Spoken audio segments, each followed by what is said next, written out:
Hey, top of the morning to you, Saturday morning, June 25th. Can you believe it? June's done. What, 5 more days? Next Saturday's going to be in July. 4th of July right around the corner. Seems like yesterday, well, we were hoping for spring, and here we are in the heat of summer. And man, have we been getting summer here in my part of the world. Temps in the 90s, wind chills. I know it's not wind chill. Heat index up in the hundreds. 103, 104, 105. Matter of fact, what do we got today? I've just got to look. Right now, we're at 90. But it's going to be up to 98 today. Wind chill. The heat index is going to be way over that. So... what is this junk? All right, hold on just a second. Let me get this out of here and we'll get going. Okay. Hey, this is the FBTV Podcast, Saturday morning Q&A day. That's where we answer your questions. All you have to do is send them to us and we'll answer them. We will answer them here on the podcast. Matter of fact, on Saturday mornings, you can watch the podcast on YouTube. And you can also see it on our website. It will air on YouTube for most of the day on Saturday. After that, it's going to be on our FBTV Freight Broker TV website only. You don't have to have a membership or anything. It's available to the public. Just go to the live stream. Generally on Saturday mornings, we'll do a live stream. But hey, we are in the heart of warm weather, camping, boating, fishing. Matter of fact, we're working on doing some videos out on the water. It's kind of going to give the podcast a different entertainment factor, so to speak. I'll be looking for that coming very soon. But this morning, I am out on the water. Okay, so that's why the pre-recorded video podcast. Now, if you like, you can subscribe to our podcast using your favorite podcasting app, whatever that might be, Spotify, iTunes. Now I've gone blank. There's tons of them out there, whatever your favorite podcasting app is. Just do a search for Freight Broker TV. Should be able to find it real easy. Now, Q&A day, if you have any questions you'd like to submit for us to answer on Saturday morning, you can email them to me. Email them to fbtv@freightbrokertv.com. You can go to our website at freightbrokertv.com. We have forms available there all over the website, so no problem. And you can even Skype your question to us. To Skype to us, just do a search on Skype, your Skype app for FBTV. You'll find us. Has the logo right here, and you'll know it's us. All right. Okay, June 25th, today is Color TV Day. How about that? Usually something like this indicates that today was the first color TV broadcast back in whatever year it was. Didn't see that on the list today, but normally stuff like that, that's why it occurs, shows up. Great American Picnic Day. I would have thought that would have been July 4th. Maybe not, obviously. And it's National Catfish Day. This, any time of the year is good catfishing, if you know how to do it. But especially now, they're going to be on the bottom. I used to, when I do catfish, I haven't done it in a long time because I've been focused on bass. But, I'll rig my line up, put me some chicken liver on it. And man, that never failed for me. I could bring in some cats now. And, a lot of people catfish in the Arkansas River. I just don't do that. I got a buddy of mine. We go out on the river occasionally, and he wants to keep those fish, bring them home, eat them. No. No. I don't trust I don't trust any river, as far as that goes. Too much trash getting dumped in it. Even when there's not supposed to be, we know there is. Can you believe that up there at Meade, Lake Meade? I mean, for crying out loud. It fell below the turbines at Hoover Dam the other day. 36% of the electricity for Vegas is produced there at Hoover Dam. people in Vegas, electric bills are going to go up. I'm quite sure, don't you? Okay, big talk today. EIA, Energy Information Administration, that's generally who posts the average cost of fuel, usually what trucking companies use to calculate fuel surcharges, the average diesel prices and such. Well, it's not been working. They've decided now would be a good time to rethink their methodology for calculating average prices, which is kind of wild to me because to calculate average price, you take a group of numbers, add them together, and then divide them by the number of individual numbers you had to come up with that total, and that's your average. So why now do they need to come up with a different methodology? Well, folks, it's the government. And they say their system's messed up. The agency warned that several products releases scheduled for that week would be delayed as a result of system issues. Come on. Do you think they're going to try to make the numbers look better? That would be my bet. I would not be surprised if it came back and, the word was, hey, we were wrong. These prices are way over-exaggerated. Well, come on, give me a break. It just makes no sense. Why now? Why not a year from now when we're not questioning fuel prices and looking at them through, studying them, people watching them very closely. Trucking companies need it so they know where they're going to fall with their fuel surcharge. That even brings to mind, are they doing this on purpose so it kind of locks everybody into a lower transportation rate? I doubt that because trucking companies are going to have to go up anyway. I can hear the trucking companies and the shippers fighting each other. No, there is no average price. We have nothing to go by. So we're locked into this fuel surcharge when really it should be higher. I can see that happening. Hope it's not, but shippers and trucking companies need to realize they are in this together. Brokers too. We're all in this together. Now, why would the government not want the fuel surcharges to fluctuate or go up? Well, cost of goods go up, more inflation. So if they lock down, or if they don't publish an average price of diesel, fuel surcharges stay the same. I mean, a penny here, a penny there.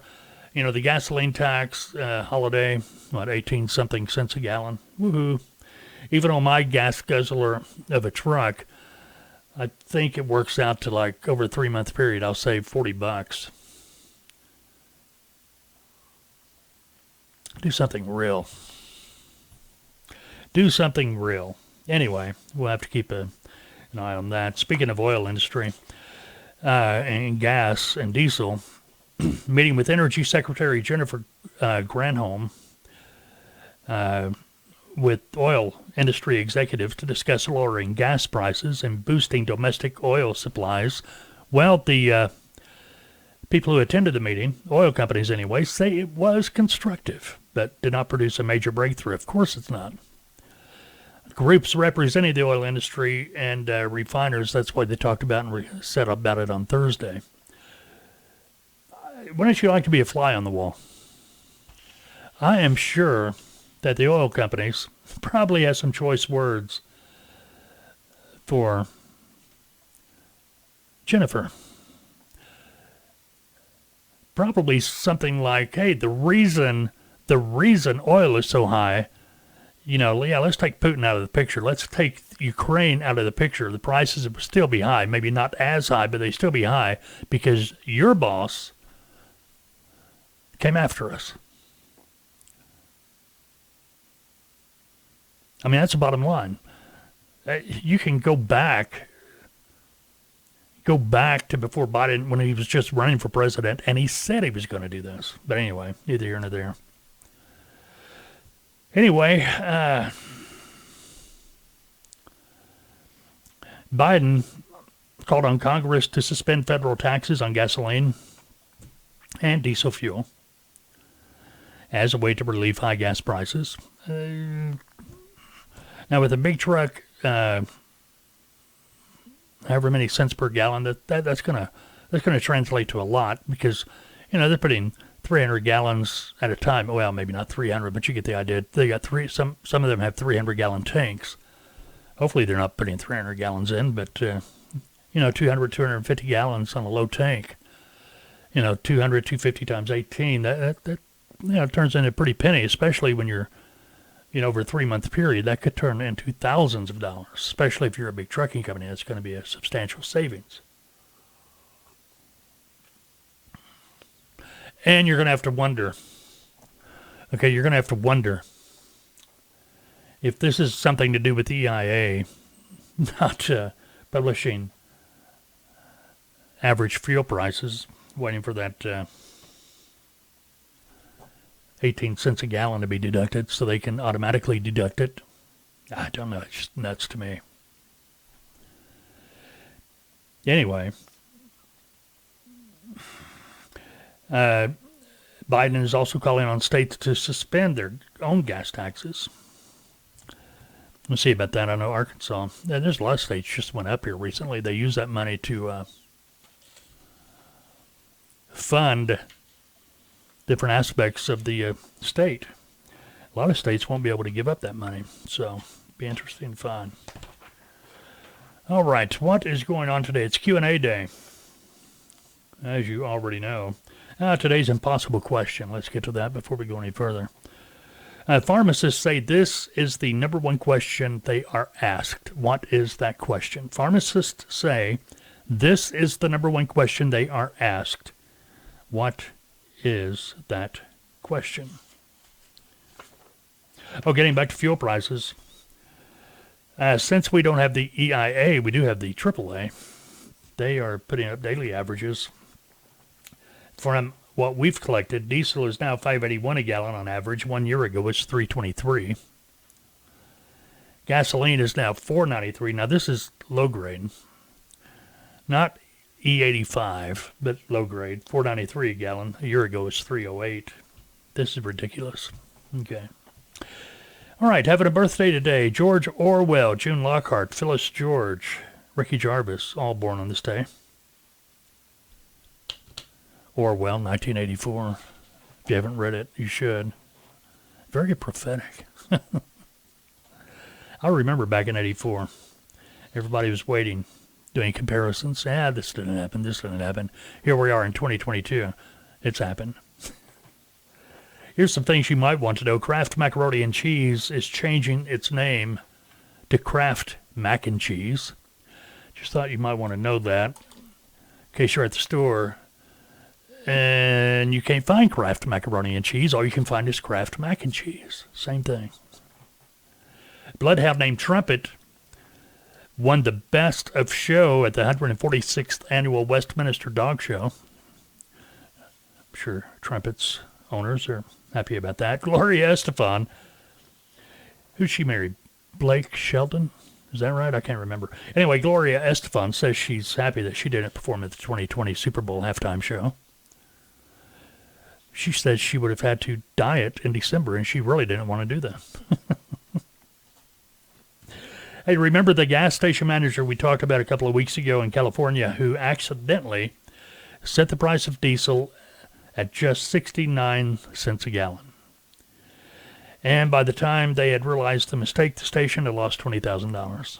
Well, the family of the guy started a GoFundMe and raised $24,000 so they could pay back the station. The station is refusing the money and is instead request he donate it to a couple of charities.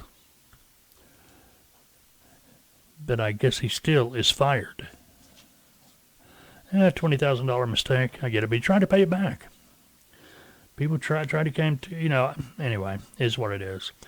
Now, as a fisherman, if you fish, this is pretty wild, or even if you eat fish, you've heard of invasive carp. Well, invasive carp is obviously a name that whoever has the power to do this is thinking, invasive carp, that sounds pretty harsh. If we rename it, people will eat it. They're renaming it Copi, C-O-P-I, Copi. All the same, invasive. I know some people eat carp, but I don't. It's just an ugly fish.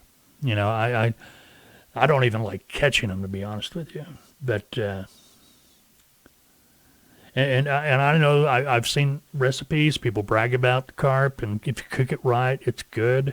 No, I don't eat bass either. But the only fish I'll eat, freshwater anyway, will be crappie and catfish. Now, bluegill, I hear is really good too, but I never mess with them. The bluegill I get, no bigger than your hand, and you know how many you'd have to catch. I mean, you catch a ton of them, be a meal. But no, crappie and catfish, those are my favorites. All right, this is weird. I mean, just flat out weird. French's, the mustard people. Well, in Canada, they're ketchup people too. In Canada, they've unveiled their next summer treat. Ketchup-flavored popsicles. Ice pops. Popsicles. Ketchup-flavored popsicles. That just don't even sound good, Anyway, French's, known for its iconic tomato ketchup, has unveiled the most questionable summer treat, unless maybe you're Canadian. Hey, I'm not knocking Canada. Hey, we like what we like. It's called a Frenchsicle. It's a ketchup-flavored ice pop created by French's. The mustard people. You can't get it in the States, only available in Canada. But if it sounds tasty to you, and you think, that's something I'd really like to try, well, stand by. Here's the recipe, so you can make it at home. Let's see. Okay, this recipe is made with 100% Canadian tomatoes, of course. Okay, this will make 6 servings. You need 3 1/4 cups of tomato juice, 1/2 cup of French's tomato ketchup, 2 teaspoons of Frank's Red Hot original cayenne pepper sauce. Whisk the tomato juice, ketchup, and red hot sauce in a large pitcher or measuring cup until well blended. Now, when you get that done, pour this into a popsicle mold of your desired shape and size. Freeze at least 8 hours or until solid, and enjoy. It might be okay. I like ketchup on food, but as a popsicle, I don't know. I'm a little concerned about that. And usually I'll see a recipe that may trigger a thing or two in my head, and I'll step out and maybe I'll try it, but don't think so. Not knocking it. I had a friend when I was a kid growing up. He would eat ketchup sandwiches. He'd pour ketchup on white bread, and he would go after it. Each their own, right? All right, Q&A day. If you got a question and we've got answers, just get them to us. Again, email them to me at fbtv@freightbrokertv.com. Go to our website. We got forms there, freightbrokertv.com, or you can Skype them to us. Sal, he writes in, I'm looking for a career change. I have truck driving experience for 4 years, looking to get into freight brokering as a broker agent. Don't have any experience or customer base. My only fear is if I'll be able to get clients or customers or not. He says, I wasted my money before on freight agent program and it wasn't that helpful. Please advise. Thanks. Now, if you don't have any experience, it's kind of obvious you didn't do anything from the freight broker agent program. And hey, I'll be honest with you. At Tautoa, we get calls every week from people that spend a ton of money on some freight broker training school or whatever it might be. And then they come to us. And usually we're not even through part one of their training. They're going, man, you've taught me more in this one session that I think I learned through the other session. You just got to watch. You got to be careful. Now, Sal, this is going to sound like a commercial for Tautoa, but, it is what it is. But you ask, so we'll tell you. Your truck driving experience is going to be very helpful.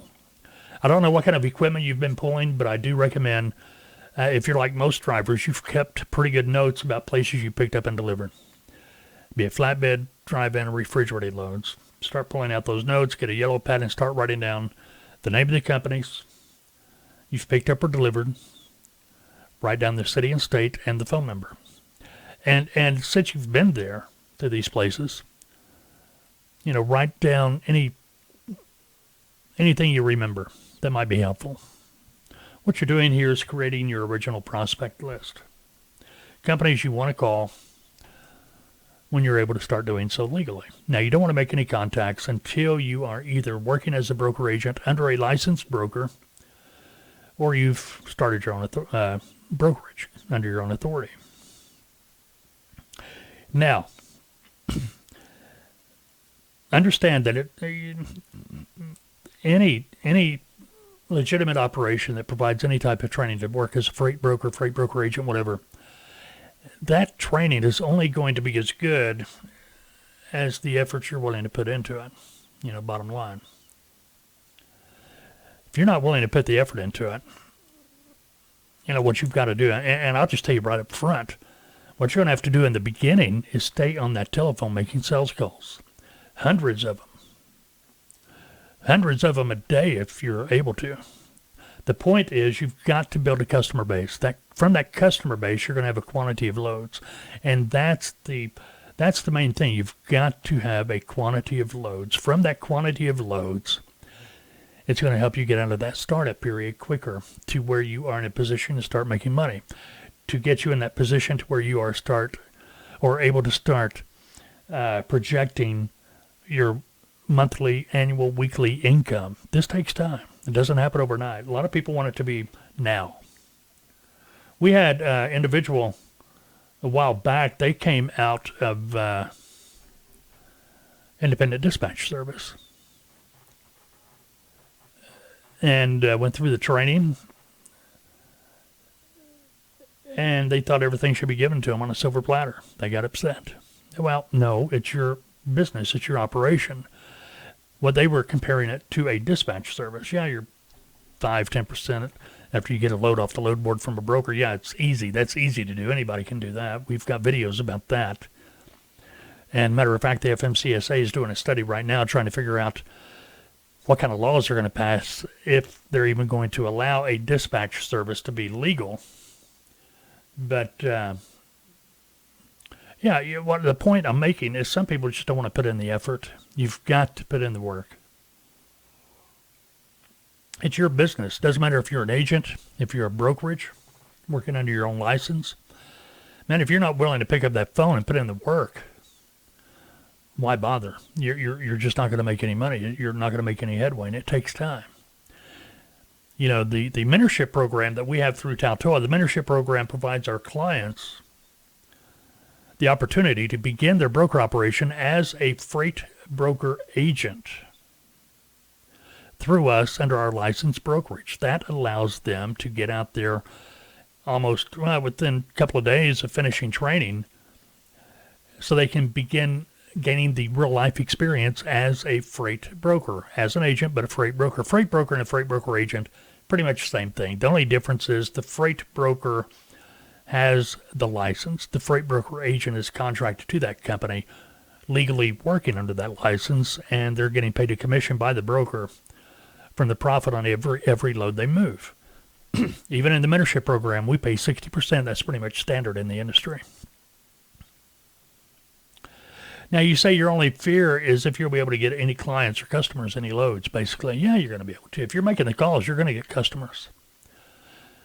Okay, bottom line, a lot of people believe that getting a customer as a broker is really hard. But no, that's the easiest part about brokering. Think about it. Your service costs these companies absolutely zero. You're not going in saying, hey, for $1,000 a year, I'll help you get trucks. Hey, for a couple $100 a month, I'll help you get trucks. No, you're going in saying, hey, I'm here to help you get trucks. No charge.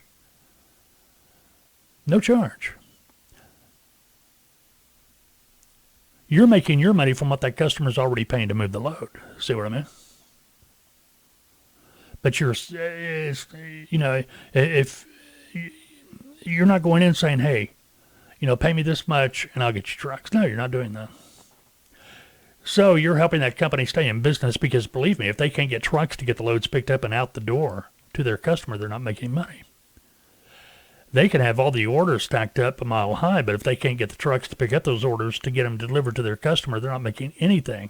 That person in shipping that is responsible for getting trucks to move the loads out, get the loads to their customer, if they're not able to get trucks on a consistent basis, they're not going to have a job very long. Those people in shipping, they cannot call the salesperson and say, hey, I can't get a truck for that load. You're going to have to cancel that order. No, they'll be canceled before the order will. That's how the company makes money. If you can't make the company money by doing your job, you're not going to be there very long. So you're actually helping that person in shipping keep their job by helping them do their job. So you see, it's not a big risk for a shipper to take a chance on a broker. Worst thing that's going to happen is that broker doesn't produce any trucks. Now that you're in the door, you want to build that relationship. We go through this in training. It's not difficult to get customers and have loads. You've just got to get on the phone and do it. And believe me, one customer with a couple of loads a day doesn't do it. You got to stay on that phone. You got to stay on that phone. When you first begin your broker operation, you got to stay on that phone till you don't have time to stay on the phone making sales calls because you're too busy moving freight. It takes time. People always want to ask how long. Who knows? I've had clients a month after they began their operation, they were, as agents, they were pulling down $1,000 a week. That's the exception, not the rule, by the way. I've had other clients, several months go by, still trying to move their first load. Everybody's different. What separates everybody? It depends. The people that are getting in there, paying attention to the details, doing the work, building the relationships, day after day after day. Even when they don't think they're doing anything, they keep doing it. They are the ones that end up being successful. You got to understand, what you do today, you may not see the results from it for a week, a month, 2 months, whatever it might be down the road. But if you never take that first step, you're never going to complete the journey. See what I mean? Sal may not be the answer you're looking for, but I hope that helped you out. Okay, it's Q&A day every Saturday morning's Q&A day. FBTV Podcast, you can hear it using your favorite podcasting app. Matter of fact, you can watch it on YouTube on Saturdays. After Saturday, you can find the full podcast video on our website, freightbrokertv.com. Now, this is it came in Q&A, but it is a Q&A. It's from Pete, a guy named Pete. Apparently, he owns a trucking company. He says, a few weeks ago, I dispatched a brokered load to one of my drivers. My driver picks up the wrong trailer and takes it to the job site. The job site refused to load the trailer, so I sent the driver back to get the right trailer. Once we got the right trailer and we brought it back to the job site, Well, they couldn't load it because the crane, which was set to load it,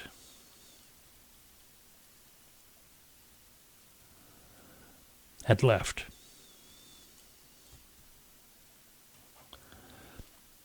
All right, job site. There's a warning sign right there. Matter of fact, Pete, you knew it was job site, so bell should have been going off in your head. Your driver should have known. Job site. Better make sure and double check. Anyway, we'll get back to that in a moment. Okay, Pete says he spoke to the broker and he asked me to keep the trailer in my yard for a couple of days until they rescheduled a different crane. The load was rescheduled for 3 days later. We took the trailer, picked it up, delivered it, no issues. But there has already been an issue. You'll see what I'm talking about in a moment. Now, the broker's telling me that the customer is charging him, he says $15,000, but I know he meant $1,500, as they had to bring a whole new crew and crane to load the trailer. The broker told me it's my responsibility, the $1,500. I told him it didn't seem right. And I'm going to have to talk it over with my insurance company. My question, am I responsible for these charges?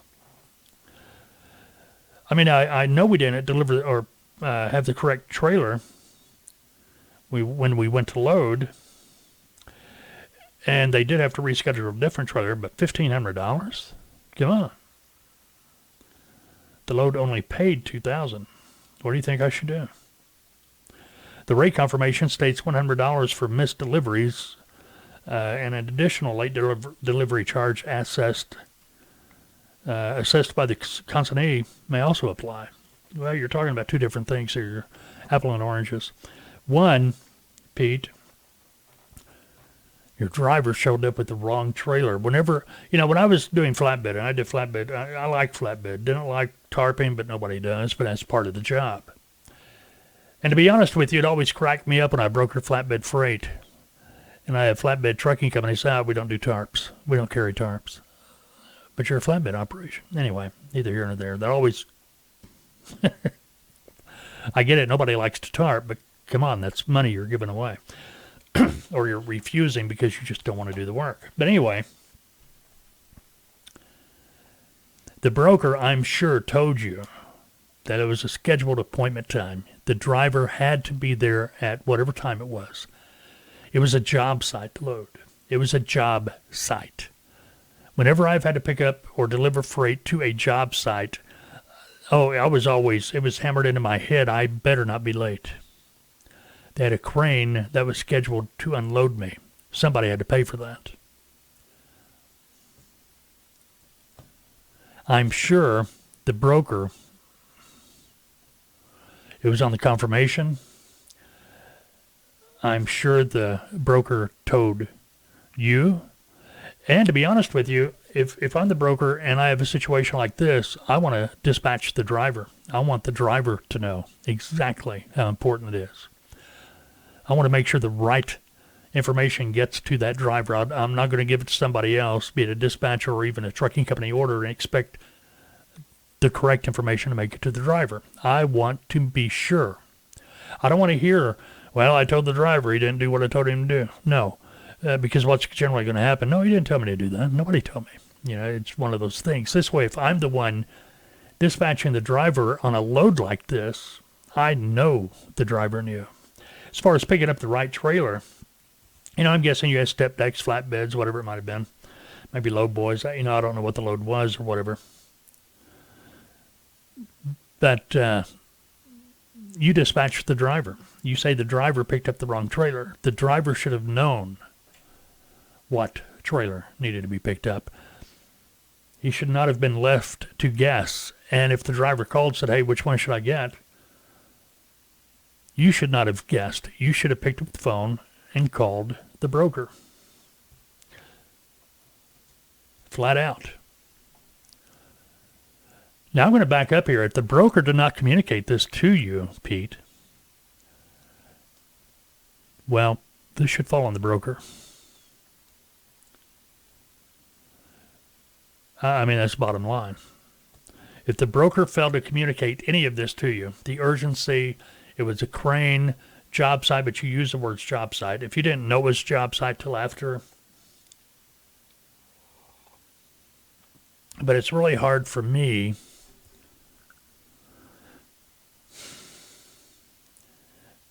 to, as a broker, it's really hard for me to visualize how a broker could not be specific about this load. This is just one of those things that can, be a nightmare.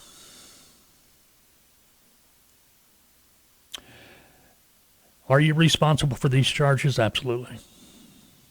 Absolutely. I know you don't want to hear that. I know a lot of trucking companies are going to go, wait a minute. No. You showed up with the wrong trailer at a job site where a crane and a crew was scheduled. That cost money. Your guy she showed up but with the wrong equipment. They couldn't load him. Somebody's got to pay for that crew to be there. It's not going to be the shipper. The best thing you could have done at this point was walk away from the load. I commend you for not walking away from it,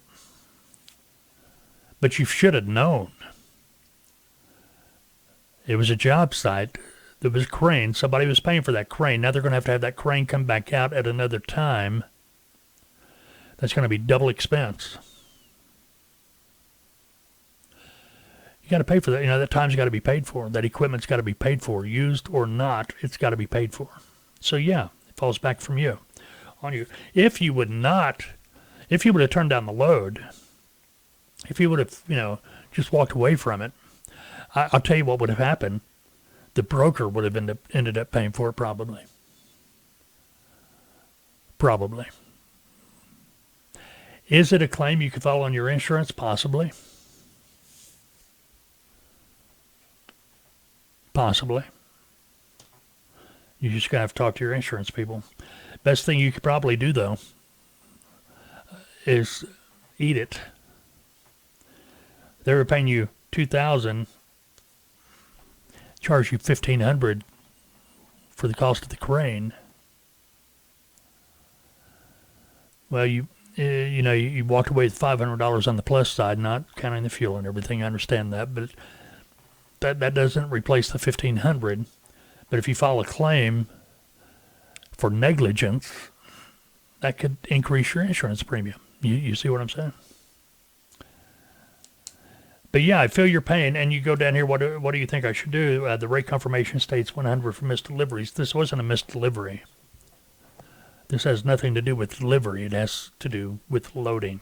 The customer had to pay somebody, had to schedule a crane and a crew to be there to load the truck, to load your truck,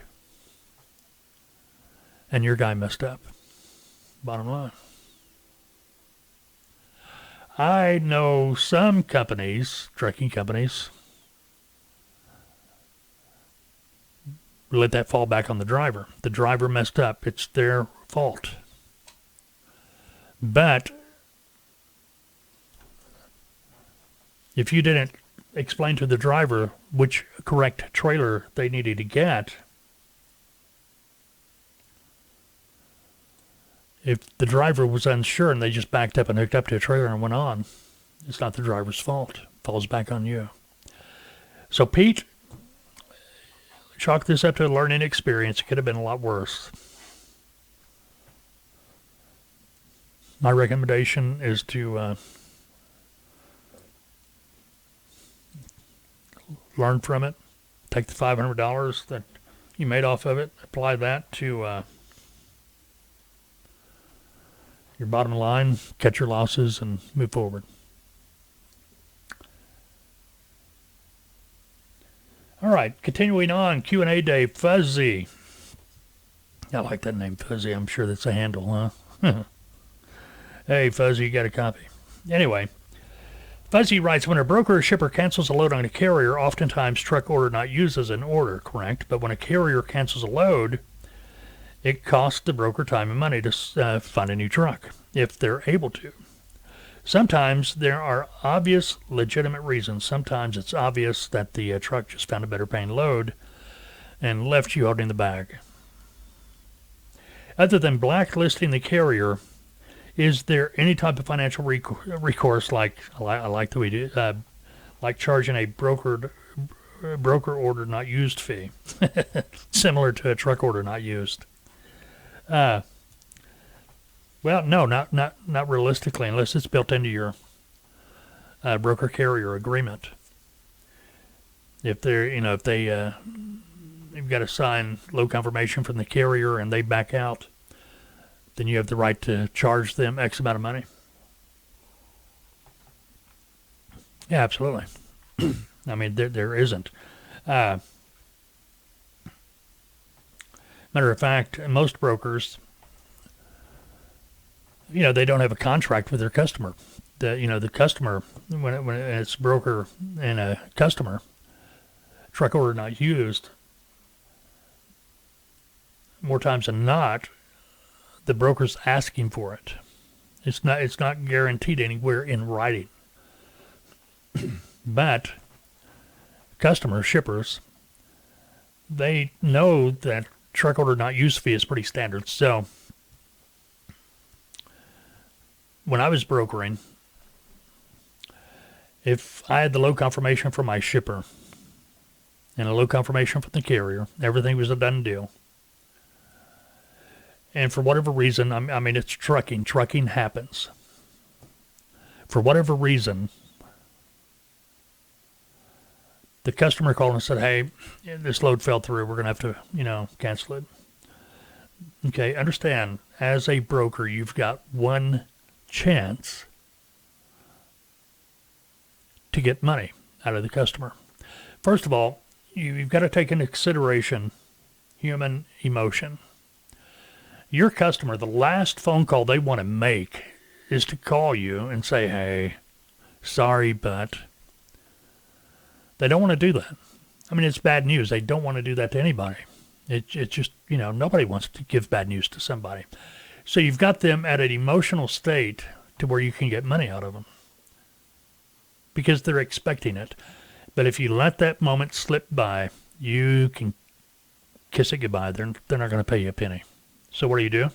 When they give you that bad news, oh man, that truck's going to want a truck order not used fee. Probably going to be about $300, $250, something like that. We'll see if they'll take $250. That's generally how it always worked out. See if they'll take the $250. All right, so I got that money to play with. I'll tell the trucking company, hey, the load fell through. Now, a lot of you are going to think this is wrong, but this is business. It's not my job to do the trucking company's job. What I mean by that, I will call the truck and I'll tell the truck, hey, sorry, man, the load fell through. It's the trucking company's job to ask me for money. If they don't, it's a done deal. Just like it's my job to ask the shipper for money. I cannot tell you the number of times I called a trucking company saying, oh, okay, thanks, buddy. Didn't ask for a penny. And when they did, yeah, I give them a couple $100, whatever. But it's their job to ask for it. You see what I'm getting at? Now, let's get back to what you're asking about. Trucking company taking the load, then calling you, and most of the time they're not going to call you. More times than not, what's happening is you got a small trucking company, and what they've done is they went through the load board and they've agreed to move 4 or 5 different loads. And when they get a smorgasbord of loads that they've committed to, they will decide, okay, which load do we really want to haul? And generally it's going to be the one that pays the most with the least amount of effort. And if you're not it, they're just not going to pick up your load. So this is why I always tell people, when you book a load for a trucking company, follow up. Follow up. Make phone calls. Hey, XYZ Trucking, this is Mike at Taltoa. Man, I'm just checking to make sure everything's good with the truck. Now, if you call, they'll tell you. No, man, we had to fall out from that. Sorry, we're going to call you in a minute. But if you don't call, you're not going to find out till the customer calls, hey, where's that truck? And now you're in a pickle. All right, this happened to me one time. This what you stated. One of my brokers came in and said, hey, man, the trucking company fell out on me. Just fell out on me.